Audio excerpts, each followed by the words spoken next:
The Pretoria High Court has overturned a contentious bail condition that barred senior crime intelligence officers Dumisani Khumalo and his two co-accused from entering any crime intelligence premises while awaiting trial. Khumalo, Nozipho Precious Madondo, and Maperemisa Josias Lakalaka were arrested in June on fraud and corruption charges linked to the alleged irregular appointment of civilian Dineo Makwele to a senior crime intelligence post.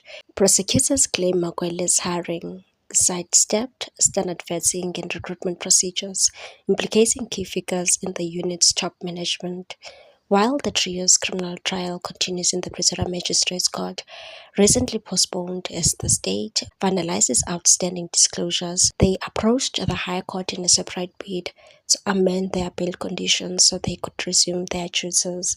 On Friday, Justice Robbie Rife ruled in their favor, finding that the prohibition imposed by acting Chief Magistrate Mahlangu was arbitrarily incorrect and unsupported by the facts. The judgment stated, the court echoes decision does not reflect a proper exercise of judicial discretion.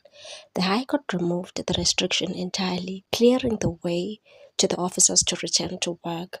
The appellants argued that the condition was vague, unnecessary and unfairly prejudicial. They further noted that the South African Police Service had neither suspended them nor requested any workplace-related restrictions. The judge agreed, finding no evidence to suggest the accused posed a risk of interfering with witnesses or tampering with evidence.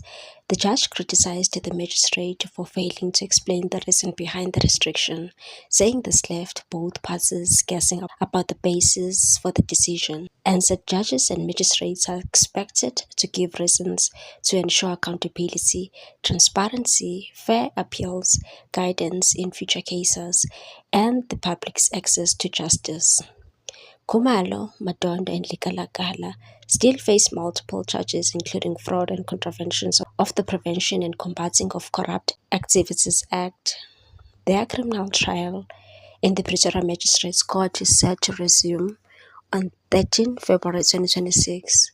What's your take on this one, people? Thanks for watching. Please subscribe for more news.